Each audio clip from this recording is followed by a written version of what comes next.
Jaime. Ya llegó el maestro Paco Cruz, más de 47 años en el periodismo, autor de una larga lista de libros. Le recomiendo sus más recientes libros, Las Damas del Poder, hablando de impunidad, porque yo no veo por ningún lado que se le hayan fincado responsabilidades, solo como ejemplo. A Margarita Zavala por encubrir a sus familiares por el incendio de la guardería ABC, o a Martita Zavala por las corruptelas de sus hijos. Bueno, y la gaviota, pues, ¿qué le puedo decir? Por andar subiendo a Verástegui al avión presidencial a tomar vino de esos machuchones. O García Luna, el señor de la muerte, que por cierto tampoco ha generado más allá. ¿Cómo es posible que García Luna haya armado sus negocios con los narcos, que esté en el bote en Estados Unidos? ¿Lo hizo solito? ¿Por qué no han caído más peces gordos? O con sus puros achichincles armó el cártel. Porque era un cártel el que despachaba, ¿no? Desde las más altas esferas del poder. Maldita impunidad. Bueno, y también le recomiendo los libros de referencia del maestro Paco Cruz, Tierra Narca y La Guerra que nos ocultan, dos de los libros desde hace años referencia. Déjenme también saludar al maestro Jaime Hernández. Esperemos que ya la voz de tenor esté de regreso, porque luego con la gripa se le complica la situación. Ayer dijo, no puedo. Y por allá se escuchaba, bienvenidos a Acapulco. Bueno, pero en fin. Vicente, por favor. Yo Vicente. no dije nada, fue culpa de Paco. Paco lo dijo. Lo escuché a Paco ayer diciendo que andaba yo en Acapulco y diciendo que me andaba echando unos tequilas. ¿Sabes qué es lo que pasa? ¿Sabes cuál es el problema del maestro Paco Cruz? Te voy a decir una cosa. Cuando nació el maestro Paco Cruz, en lugar de darle 3 nalgadas, agarraron una penca de nopal llena de espinas y órale, pum, pum, pum. El maestro Paco Cruz es un estoico. Yo lo he visto con gripe, lo he visto con temperatura, no deja de trabajar. Es increíble, es un estoico. Yo no puedo, yo soy más delicado. Jaime, ya dinos la verdad. Vicente, Jaime, buenos días, fíjate, pero además debo reconocer que Jaime Hernández me impresiona. Ayer, tú sabes, estuve pendiente para no apto, siempre lo sigo, pero ayer con más cuidado, dije, vamos a ver qué dice Jaime Hernández después de esa parrandona en Acapulco. Está bien, bueno, démosle el beneficio de la duda que está enfermo porque se le oye, o que puede ser también producto de la cruda. Pero bueno, dijo Jaime Hernández, fíjate, dijo Jaime Hernández, discúlpeme, estoy enfermo, y se le oía la voz enferma, y dijo, nada más, a lo mejor no aguanto el programa completo. ¿Sí? Y dije, está bien, sí, todo mundo, sí, Jaime Hernández. Entonces yo dije, pues va a durar media hora, 40 minutos, pasa 40 minutos, 1 hora, 1 hora y media. Yo dije, qué bueno que está enfermo Jaime Hernández, echa 4 horas en el programa. Oye, lo que hace uno por las fans, por la batalla de las fans. Lo debo de admitir, cómo te he maleado, cómo te he contaminado, Jaime. Ya hasta empezaste a echar las mismas mentiras que yo cuando no llego al programa. No se crea. Oigan, déjenme decirle que Jaime Hernández por décadas ha sido corresponsal mexicano en el extranjero, corresponsal de guerra, y es fundador y conductor de su espacio en YouTube, como lo mencionaba el maestro Paco Cruz. A las 2 de la tarde, de lunes a viernes, hay que respaldar estos esfuerzos que hace Jaime, con gripa y sin gripa, con la voz completa o con el chisguete de voz, en No Apto para Cínicos, a las 2 de la tarde, los likes, las suscripciones y los superchats de apoyo en No Apto para Cínicos. A ver, ¿por dónde le entramos? ¿Por dónde le entramos, Paco? Tú propon, maestro. Vicente, es que todo es excelente. Mira, empezaste con los 6 años de Latinos, luego Alito, Jorge Romero, Clinton y Bill y Hillary, Epstein, todo es bueno, pero bueno, yo voy a englobar primero todo eso y luego damos paso a Latinos, mira, que es con lo que empezaste, que es además un gran tema.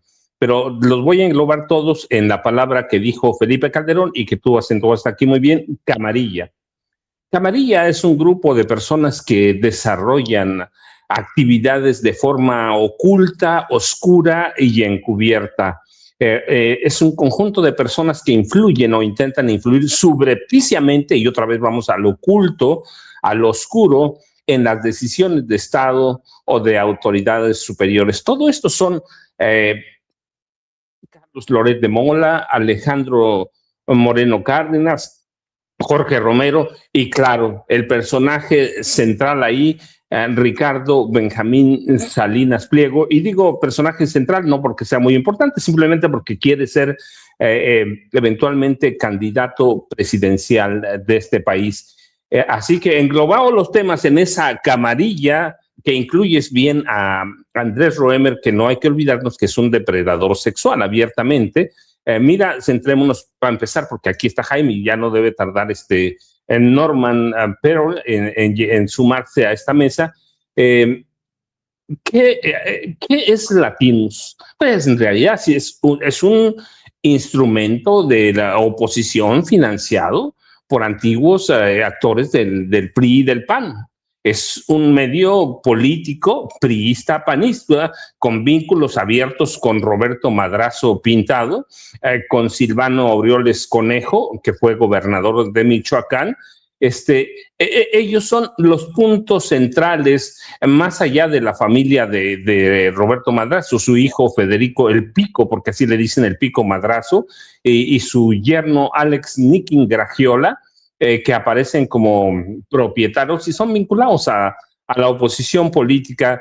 La financiación de Latinus no es sospechosa, ha sido criminal abiertamente, inmoral, porque se han desviado recursos que debían ser destinados al sector salud. En su momento, la unidad de inteligencia financiera, seguramente lo recuerdas, lo mismo que Jaime, dio a conocer que empresas vinculadas al consorcio latino obtuvieron alrededor de 2.500 millones de pesos entre 2019 y 2024, que eran parte de esquemas de triangulación de recursos. ¿Y qué es eso? Pues desvío de recursos. Y el origen de este dinero es de fondos que provenían de contratos públicos con gobiernos estatales. Michoacán, el Estado de México cuando lo gobernaba Alfredo del Mazo Maza, Hidalgo, todos estos cuando los gobernaba la oposición, Nuevo León, Sinaloa,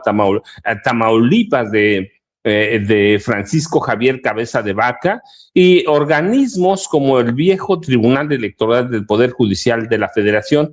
Y estos recursos debían ser destinados a la compra de productos farmacéuticos y servicios de salud, y eran destinados ¿a quién? A latinos. Así que estos gobiernos, en vez de atender a la salud de la población, desviaban recursos a latinos, y había empresas abiertamente involucradas. Son investigaciones de la UIF que son públicas, ¿sí?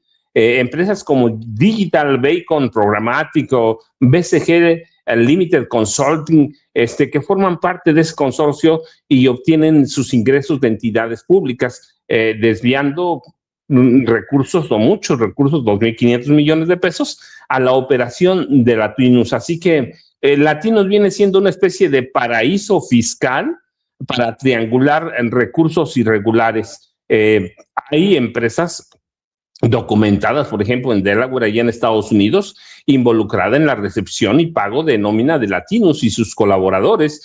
No estamos hablando de cosas que no se conozcan, son oscuras, son inmorales, por decirlo menos, y Carlos Loret de Mola, que ya hemos dicho, yo siempre digo, debe estar en la cárcel. Ese tipo es un instrumento de la oposición para desviar dinero. Y cuando hablabas hace rato, mira, de periodismos críticos, nada más como hay que conocer, como dices bien, su ranchecito allá en Valle de Bravo, que es uno de los paraísos turísticos del Estado de México, más de 100 millones de pesos. Es un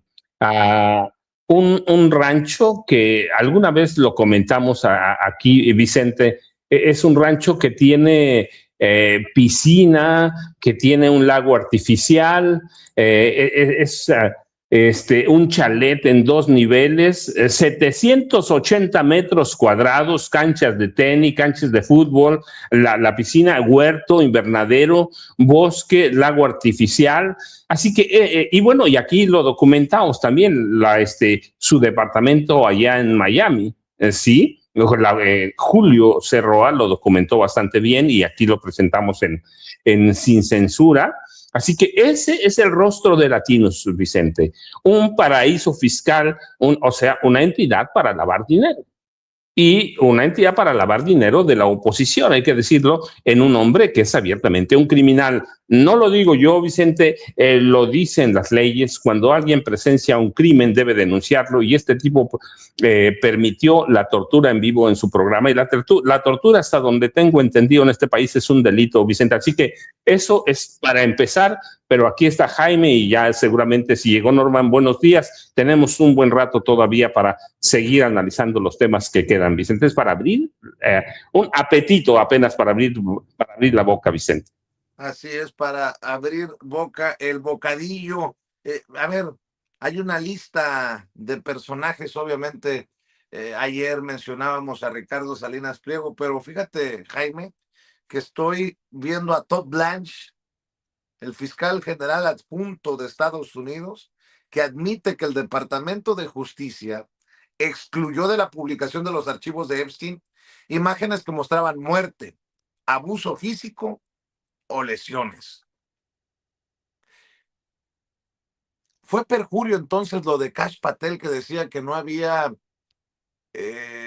pruebas para definir algún crimen en el caso de Jeffrey Epstein. El propio director del FBI presentó su testimonio ante un comité del Senado.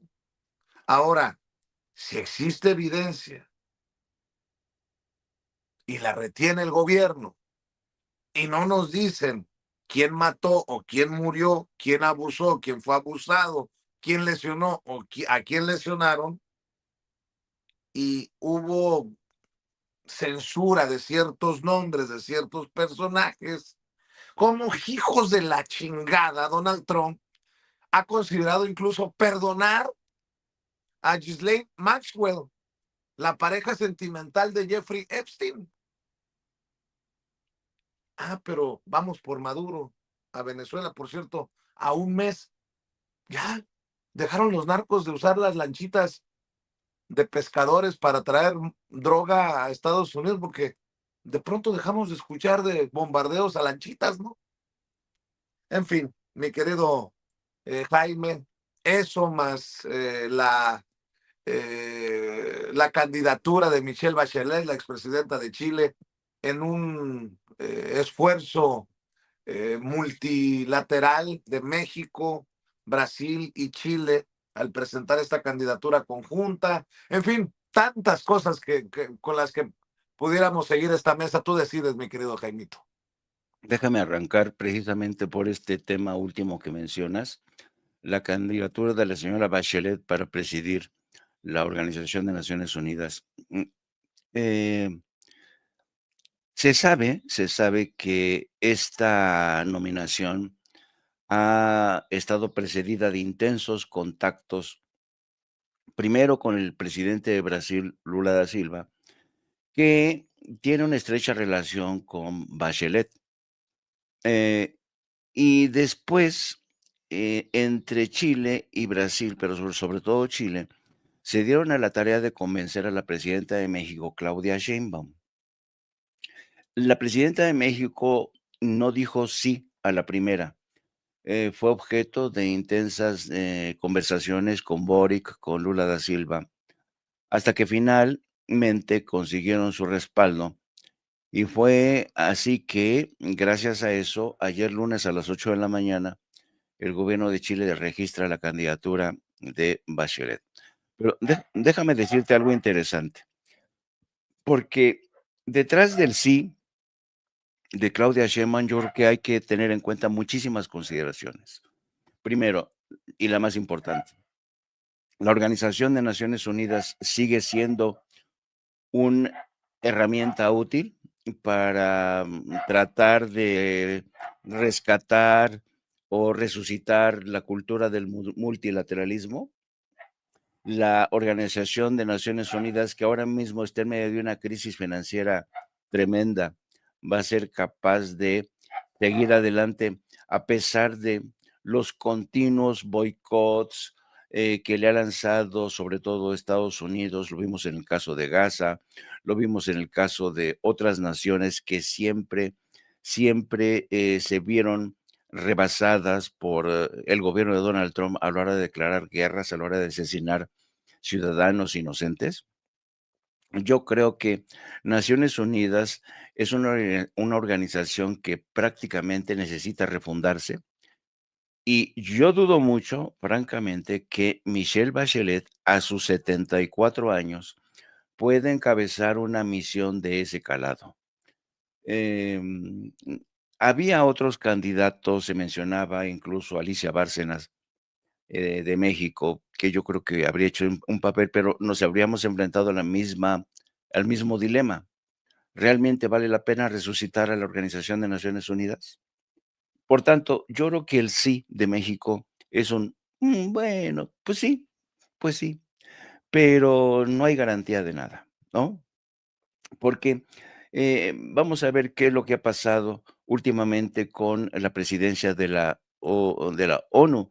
Hemos visto el papel trágico, patético de Antonio Guterres, que básicamente sí, sus llamados a la urgencia, sus declaratorias de emergencia han sido muy bien escritas, pero no han servido para un carajo.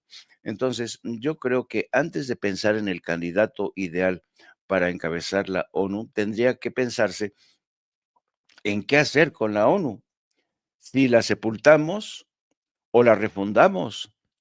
Pero sospecho que en estos momentos es el peor momento, valga la redundancia, para hablar de la refundación de la ONU, porque Estados Unidos volvería a imponer sus propias reglas.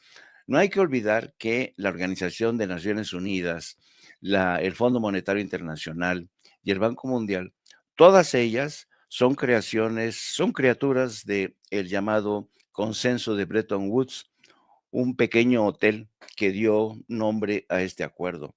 Un pequeño hotel, creo que está en Nueva Jersey, donde se reunieron las potencias después del fin de la guerra para ponerse de acuerdo sobre qué tipo de organizaciones multilaterales se necesitaban para evitar que ocurrieran ese tipo de conflictos que apenas habían dejado atrás.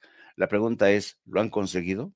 Pues no lo han conseguido. Lo que es más, la Organización de Naciones Unidas, insisto, es ya para quienes hayan visitado la ONU en Nueva York, se van a dar cuenta que la ONU se ha convertido casi en un club de la socialité.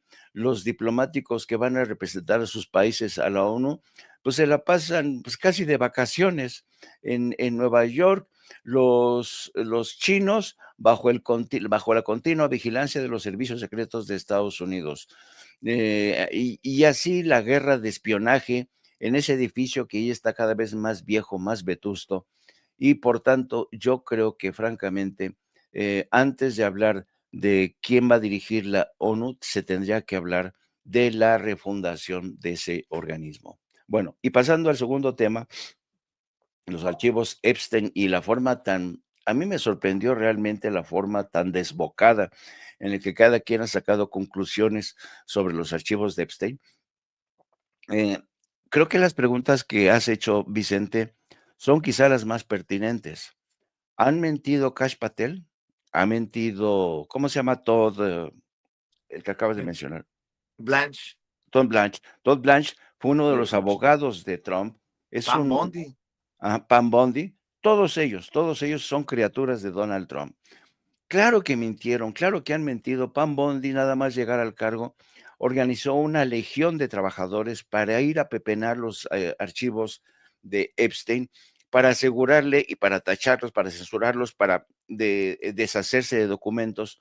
No lo hicieron del todo, Y no lo hicieron del todo porque parte de los archivos de Epstein no están en el Departamento de Justicia, sino en documentos que pertenecían al propio Epstein. Y es donde han empezado a surgir o escaparse algunos de estos documentos. Pero Pam Bondi tuvo como primera misión pepenar y eliminar para asegurarle a su jefe que no figuraba, que no podía ser inculpado. Lo dijo el propio Trump.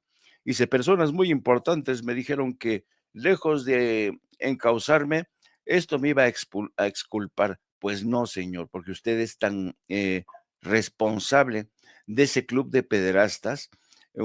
Solamente asomarse a los archivos, aunque estén tachoneados, uno se asoma a un mundo del horror, de historias impresionantes. Y yo creo que ya llegó la hora en que las autoridades de Estados Unidos, ojalá, no sé quién lo vaya a decidir, porque ahorita es imposible, pero es necesario que ya empiecen a viajar expertos forenses a la isla del Zorro, a la isla de Epstein, a desenterrar los cadáveres que se supone que hay ahí.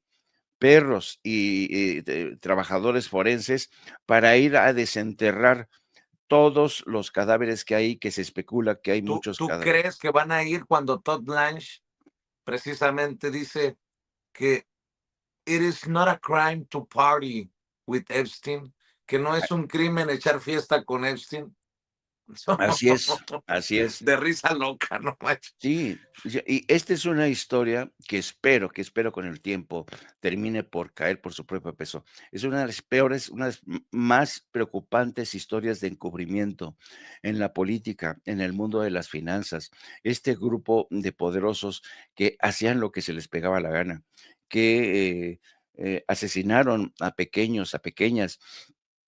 Yo creo, y además otra cosa que a mí me resulta, y yo lo dije a él, yo voy a esperarme a tener una visión más clara porque la filtración discrecional de estos documentos te permite llegar a numerosas conclusiones y yo no estoy tan seguro de que estas conclusiones sean las más indicadas, sobre todo me refiero al caso de Ricardo Salinas Pliego, Carlos Salinas de Gortari, toda esta gente, la señora Aramburu, porque se sabe que Epstein, antes de ser un activo del Mossad, porque el padre de Ghislaine, el padre de Ghislaine, el señor Maxwell, era agente del Mossad y no es, fue él quien convenció a Epstein de armar todo un tinglado para ver de qué manera generaban compromats, documentos que comprometieran la, la integridad, la reputación de personajes como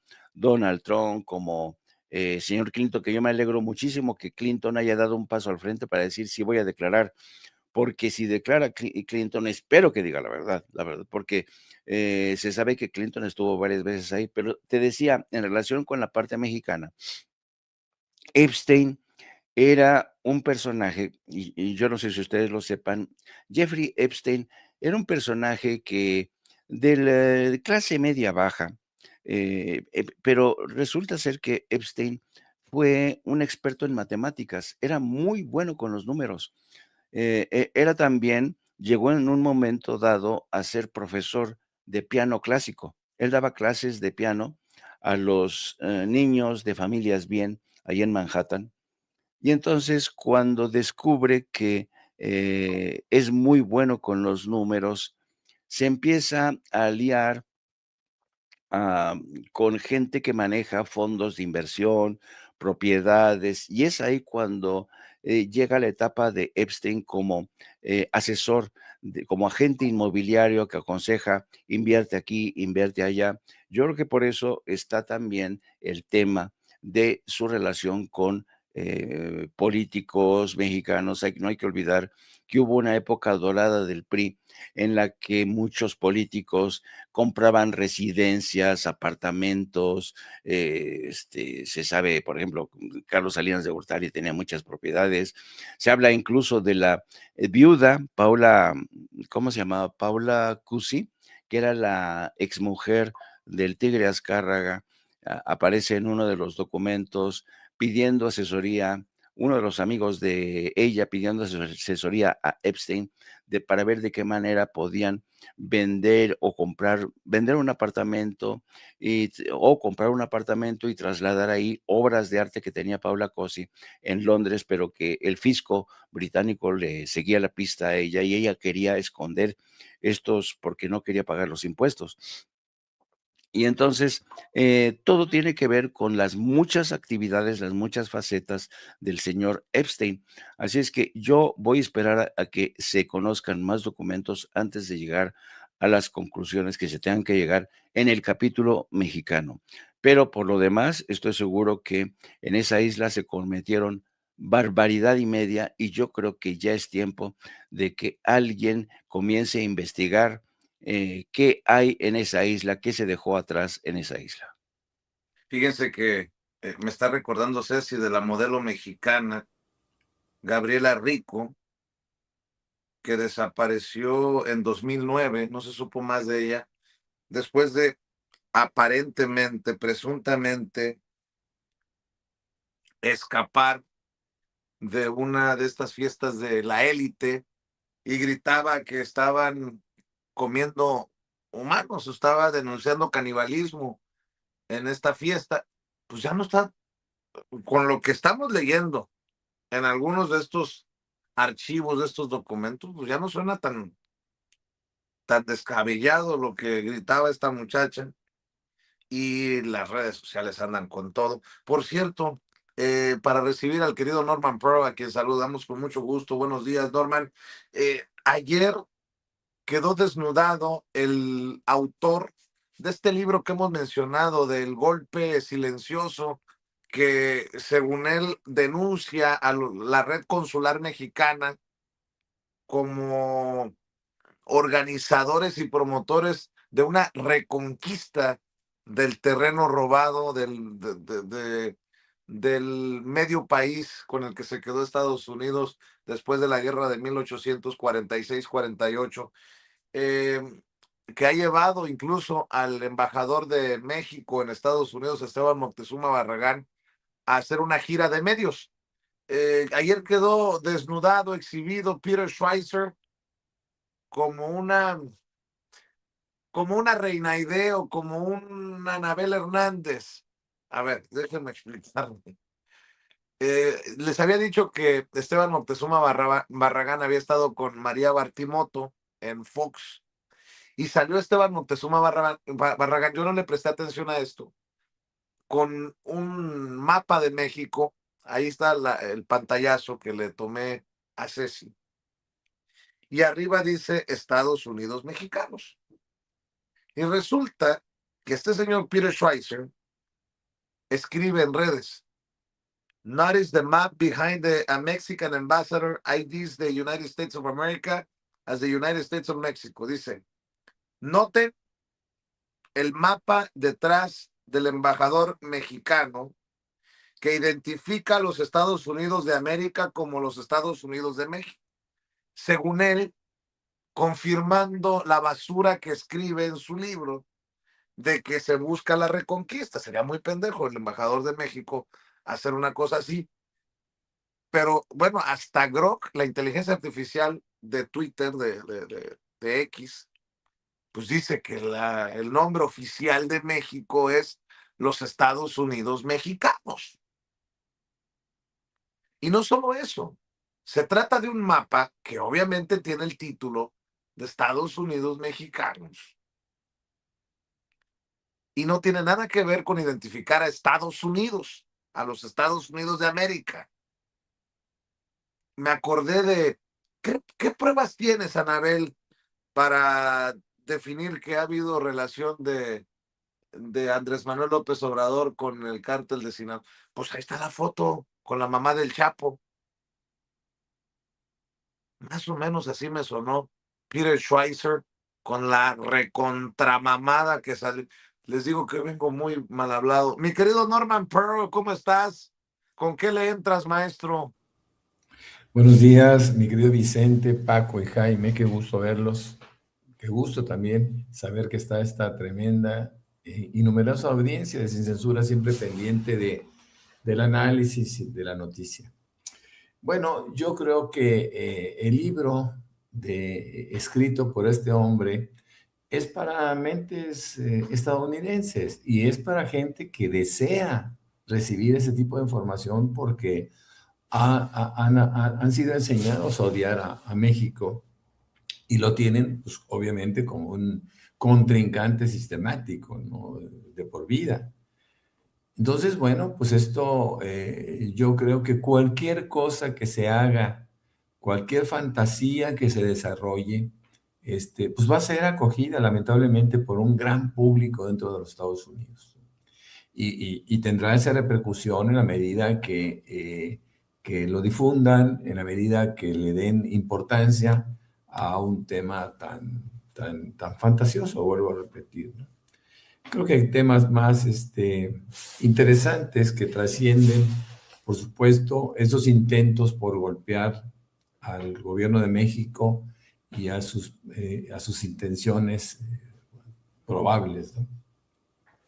Hay muchas cosas que podemos hablar, que podemos ver en torno, por ejemplo, al tema de los archivos de Epstein, entre los que se encuentran, por ejemplo, la decidida participación que Bill y Hillary Clinton han determinado. Ellos o quieren o buscan testificar ante el Congreso de los Estados Unidos. Y en cualquier caso, lo primero que uno tiene que pensar es cuáles son sus motivaciones, ¿no? Una motivación posible es de carácter personal y otra, pues, puede ser de carácter político, ¿no? ¿Por qué? Porque puede ser un momento para que ellos descarguen culpas probables o por lo menos las enfrenten de una forma inteligente, creativa, y otra es golpear, por supuesto, a Trump y al Partido Republicano. Yo creo que Estados Unidos se enfrenta a una vorágine de acontecimientos de manera bastante grotesca, pero que, sin embargo, es la esencia de los Estados Unidos, es la esencia de su política, ¿no? Hay cosas que no se pueden pasar por alto. Las cosas más inverosímiles suceden en ese país justamente. Y bueno, pues los Clinton se prestan al show. Como al show se está prestando también Petro, quien este día se va a reunir con Trump. A ver, la pregunta es, ¿cuál es el sentido de este encuentro? ¿Qué gana Petro? Petro termina su mandato en agosto de este año y Trump puede terminar su mandato probablemente este mismo año. Pero obviamente los intereses son distintos, en algunos casos son aparentemente contradictorios. Aparentemente solamente coinciden en un tema, el tema del narcotráfico, en que ambos se están erigiendo como vencedores en contra de cárteles que están más vivos que nunca, ¿no? Petro ha hecho cosas extraordinarias en Colombia, ha sido probablemente el presidente que ha decidido enfrentar al narcotráfico de una forma abierta, lo hace públicamente, aun cuando tiene el boicot por parte del Poder Judicial de Colombia. Y en el caso de Petro está tratando de justificar éxitos. Acuérdense que Trump está tratando de justificar éxitos que no ha tenido, pero que él pretende hacer lo suyo siempre. Acuérdense que cualquier victoria que esté por ahí, él de inmediato llega y trata de perseguirla, ¿no? Entonces, ¿qué podemos esperar de esta visita de Petro a Trump? Primero, ¿por qué aceptó Petro ir? ¿Es un acto acaso de protagonismo? ¿Es un acto también político para reforzar a su candidato? En fin, aquí yo creo que hay una maraña de eventos y de cosas que se tienen que encontrar. Este día algo nos va a dar de luz. ¿Lo maltratará como maltrató a Zelensky, Trump a Petro? ¿Qué sucederá? Son cosas que nosotros tenemos que leer, pues ya no bajo líneas específicas, sino que tenemos que crear desarrollar nuestra imaginación para saber qué está pasando por la mente de estos dos personajes, ambos ciertamente importantes. Y en el caso de Trump, por el daño que está realizando en todos los Estados Unidos. Por último, me gustaría platicar acerca de la renuncia firmada de Ricardo Monreal. Ricardo Monreal dice que él tiene la renuncia firmada y que la tiene firmada, es decir, esto es como coordinador de la Cámara de Diputados y también como responsable del máximo organismo de esta Cámara, ¿no? Yo creo que Monreal, quien dice que no se aferra al poder y que él siempre ha estado dispuesto para irse porque quiere dar lugar a nuevos espacios y luego se asume, porque además es cierto, es fundador de Morena, pero se asume que los fundadores del movimiento ya están concluyendo su responsabilidad histórica y que estas tareas él decide o él sugiere que ya sean asumidos por jóvenes o nuevos perfiles. Bueno, eso es parcialmente cierto, ¿no? Hay cosas que eventualmente tienen que presentarse.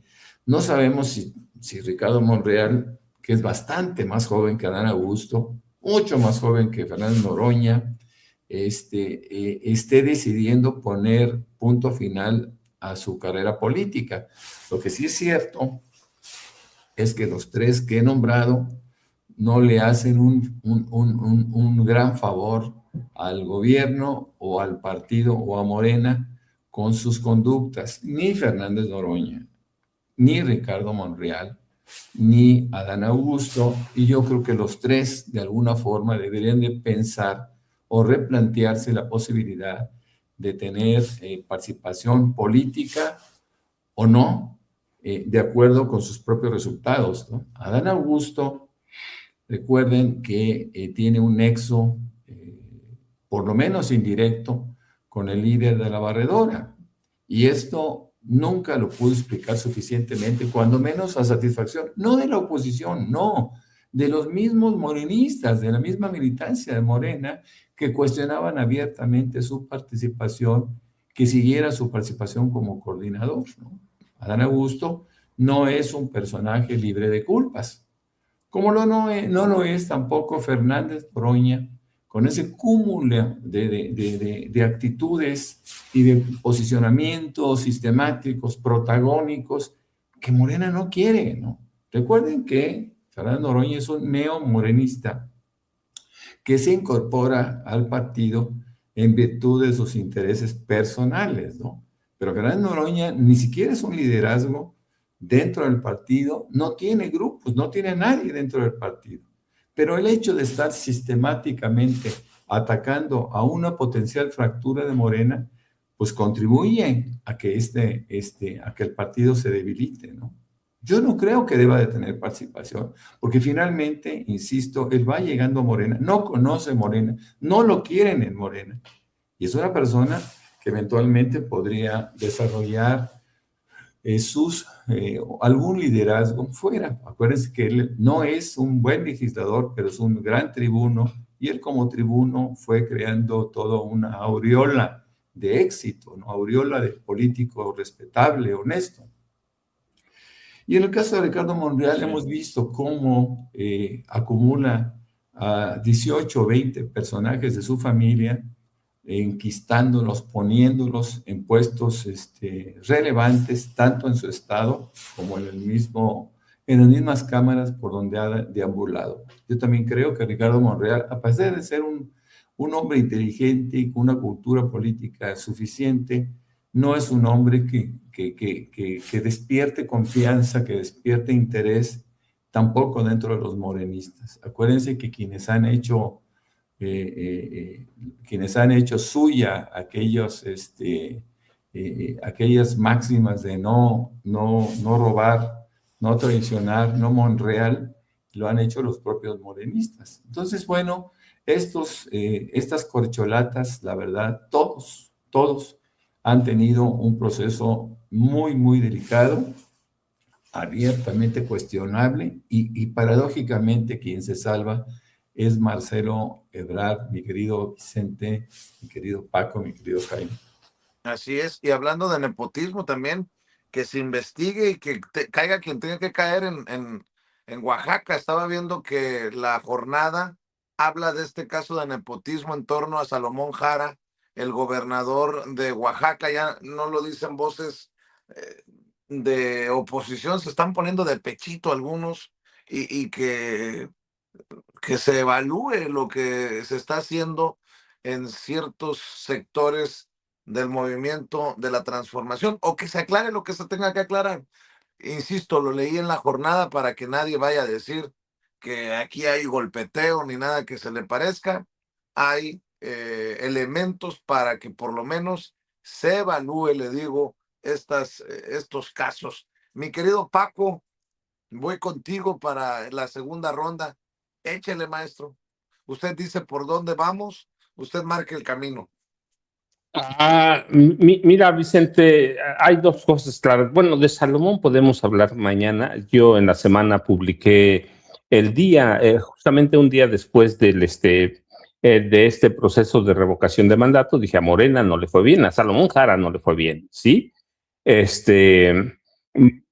Salomón Jara para mí es el López Portillo de Morena. Sí, en su momento López Portillo tenía más de 70 familiares trabajando en el gobierno, en los distintos gobiernos federales y estatales, recomendación del señor presidente. Hasta su mamá estaba en la nómina, doña Cuca. Su hijo, tú recuerdas el orgullo de mi nepotismo. Bueno, hay que ver nada más el organigrama de familiar de Salomón Jara Cruz, por cierto, originario también de allá del istmo de Tehuantepec. Es un tipo que tiene a toda la familia, es una locura. Es una locura el gobierno de Salomón Jara. Así que mañana lo podemos tratar muy bien a fondo porque escribí un artículo la semana pasada, pero yo quería primero, mira, para que Jaime y Norman tengan tiempo, una aclaración que me hacen una seguidora en Toluca que nos está viendo y me recuerda que Loret de Mola empezó a construir su pequeña mansión, su chalet suizo, dice ella, en 2012, y que el valor de este chaletito supera 120 millones de pesos de Toluca, gente que conoce bien Valle de Bravo y que en ocasiones han sido mis fuentes informativas. Me está diciendo, oye, espérate, vale más de 120 millones de pesos el chalet suizo de Loret, y lo empezó a construir en 2012. ¿El gobierno de quién? De nada más que de Enrique Peña Nieto, Vicente, que entregaba dinero y permisos y ayudaba a muchos periodistas. Dice Loret, nunca recibió un chayo de Peña, sí, pero a la empresa en la que trabajaba su esposa le dio un contratote de millones y millones de pesos. Así que es la aclaración porque nos están viendo y merece. Segundo, mira, este tema que mencionabas de la modelo mexicana que hablaba de canibalismo. En México, las acusaciones, señalamientos sobre canibalismo no son nuevas. Yo mismo en 2014 presenté un trabajo más o menos sobre eso.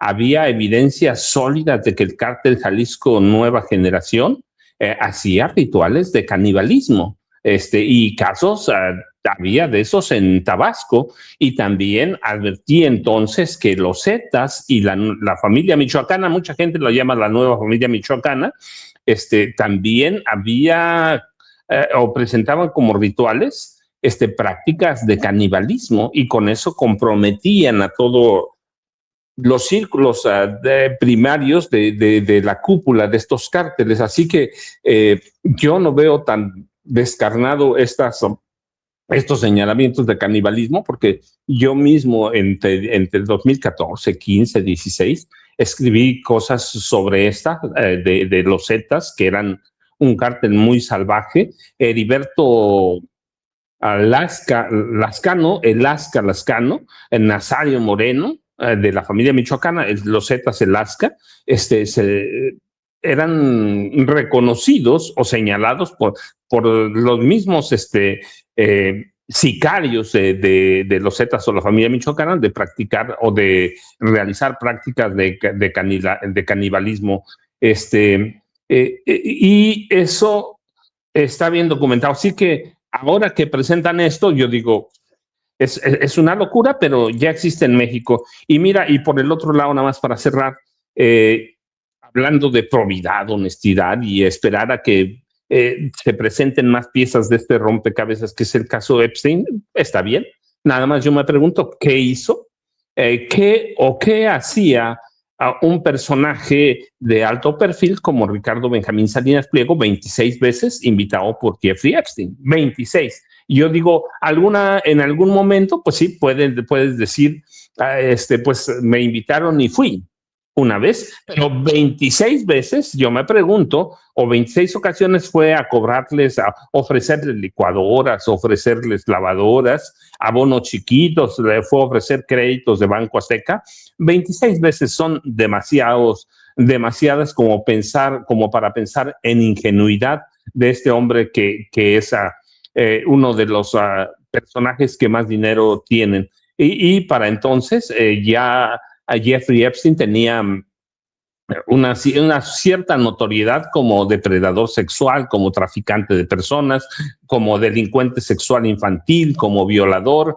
Así que para mí no hay ingenuidad en 26 ocasiones visitar o aceptar invitaciones especiales de un personaje como este. Para mí hay gato encerrado, al margen de que, digamos, si tiene razón Jaime, tenemos que esperar a ver, a conocer más información. Pero 26 ocasiones, para mí, Vicente, Jaime y Norman, son demasiadas. Ya yo sabes, Vicente @ Paco Cruz Jiménez en X, antes Twitter, Francisco Cruz Jiménez en Facebook, y nos vemos al rato en la mesa con Pepe y con César Gutiérrez Pliego.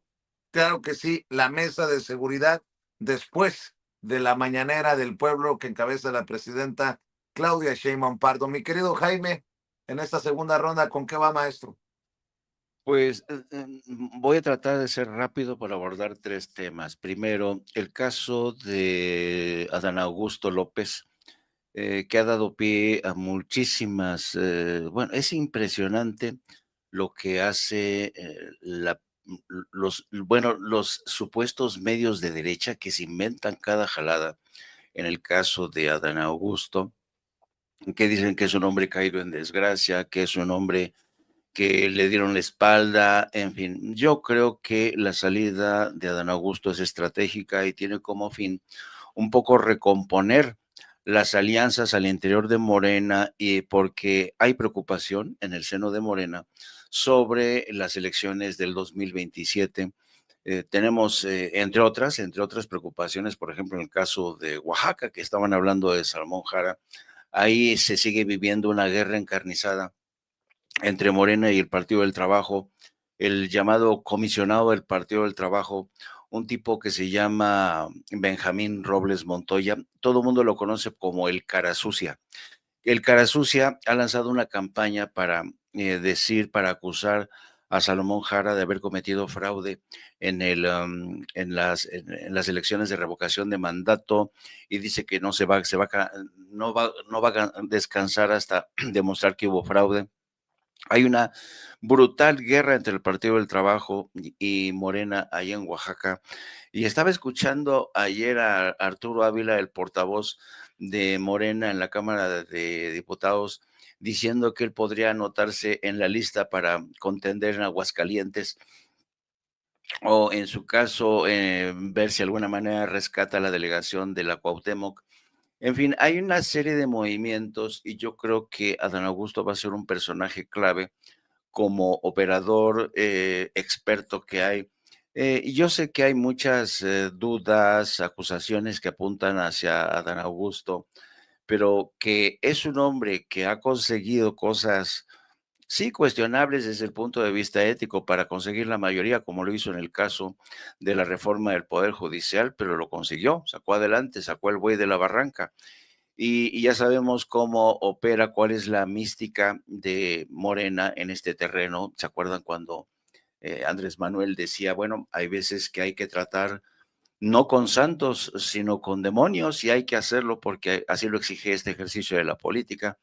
Creo que esa va a ser la misión de Don Augusto. Y en un tercer frente, me gustaría hablar de rebañar el plato de lo que están ocurriendo con los Clinton.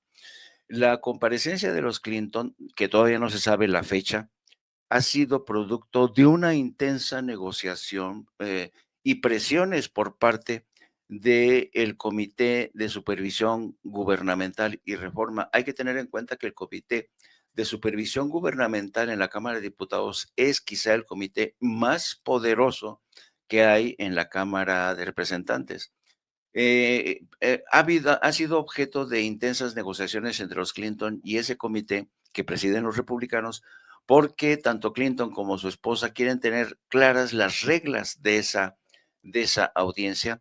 No quieren que se convierta en una trampa, en una celada, para convertir a Bill Clinton y a su esposa en los chivos expiatorios de los documentos de Epstein, porque sería muy interesante ver cómo los republicanos convierten a los Clinton en los principales responsables, en los principales acusados de este caso, cuando ya sabemos que el responsable es Donald Trump.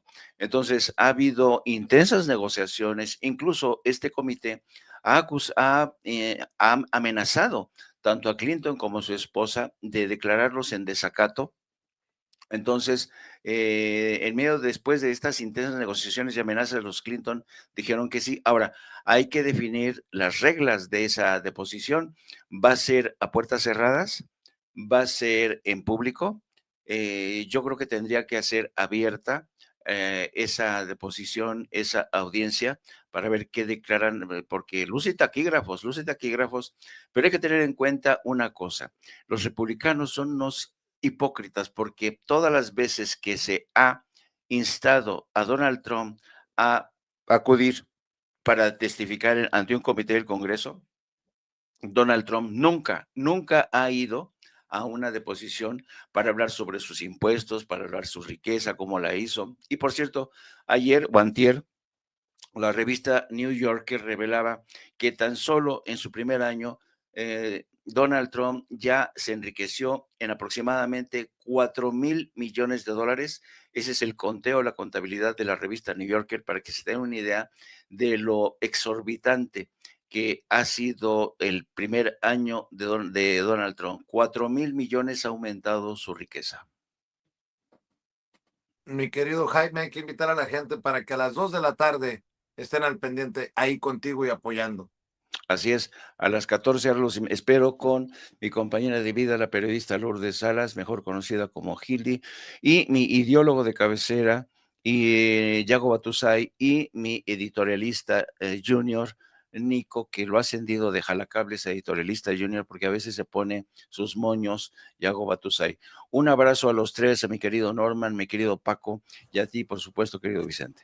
Gracias, mi querido Norman, cierra usted. Fíjate que para mí es importante, muy importante, hablar acerca de un comentario que hizo ayer María Corina Machado, en donde dice que está dispuesta a hablar con Delcy Rodríguez, la actual presidenta de Venezuela, sobre la transición. Fíjese, ella misma ya se está planteando la posibilidad de asumir algún cargo o de asumir la presidencia de Venezuela a través de una negociación, cuando que la Constitución venezolana establece como condición que una presidenta, en este caso Delcy Rodríguez, debe de estará 90 días en el cargo y después tendrá que convocar a elecciones. Y eventualmente, si la Asamblea se lo pide, tendría que estar 90 días más. Y eventualmente, insisto, se tendría que convocar a elecciones. Pero María Corina Machado quiere llevar las elecciones de 2024 como un elemento suficiente para poder ella misma, o bueno, en el caso su incondicional, asumir la presidencia de Venezuela. Creo que esto es una cosa seria. Por último, nada más quiero comentar, yo en 2023 escribí un larguísimo texto cuestionando la llegada de también neomorenista Marcelo Ebrard, en donde yo decía abiertamente cómo este saltimbanqui negó en 2011 participar dentro de una asociación que creaba Morena. En 2015 tuvo la oportunidad de incorporarse a Morena y no lo quiso, prefirió aceptar una candidatura del Partido Verde. Y después, como no lo permitieron, huyó y se fue a París. Yo no puedo hablar bien de Marcelo Ebrard, pero tampoco puedo hablar de un advenedizo como Noroña, que ha logrado a través de su canal, ha logrado una serie de adeptos que no me parece que sea justo, porque el hombre se le puede cuestionar desde cualquier punto de vista. Digo, en Iztapalapa hizo porquería y media, jamás se presentó, siendo, por cierto, elegido diputado federal por Morena.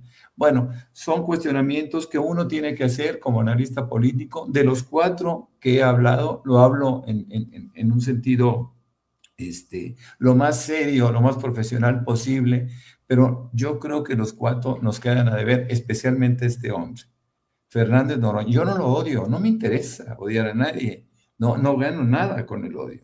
Simplemente trato de puntualizar, a mí no me engaña, ha engañado a muchos, pero a mí no me va a engañar. Mi querido Vicente, mi querido Jaime, mi querido Paco, pues saben perfectamente bien que ahí me encuentran como Norman F. Pearl en la red X y también me pueden encontrar en Facebook, donde mantengo 2 cuentas y podemos interrelacionar ideas y contrastarlas con toda la gente que me siga. Muchas gracias. Que pasen muy buen día. Gracias, mi querido Norman, mi querido Paco, mi querido Jaime. Estamos al pendiente. Qué bueno que estás mejorcito, Jaime. Ya de regreso en la Ciudad de México después de pasar unos días en Acapulco. Gracias, mi querido Paco. Nos vemos al rato en la mesa de seguridad. Mi querido Norman, nos vemos mañana tempranito. Un abrazo. Descansen. Sale. Acuérdense que estamos esperando sus likes. Habrá opiniones con las que usted no esté de acuerdo, pero yo sé que usted sabe valorar la libertad con la que opinamos en Sin Censura y siempre abierta la puerta para que quien tenga que refutar, aclarar o debatir, lo haga con toda la libertad también en este espacio libre como el viento.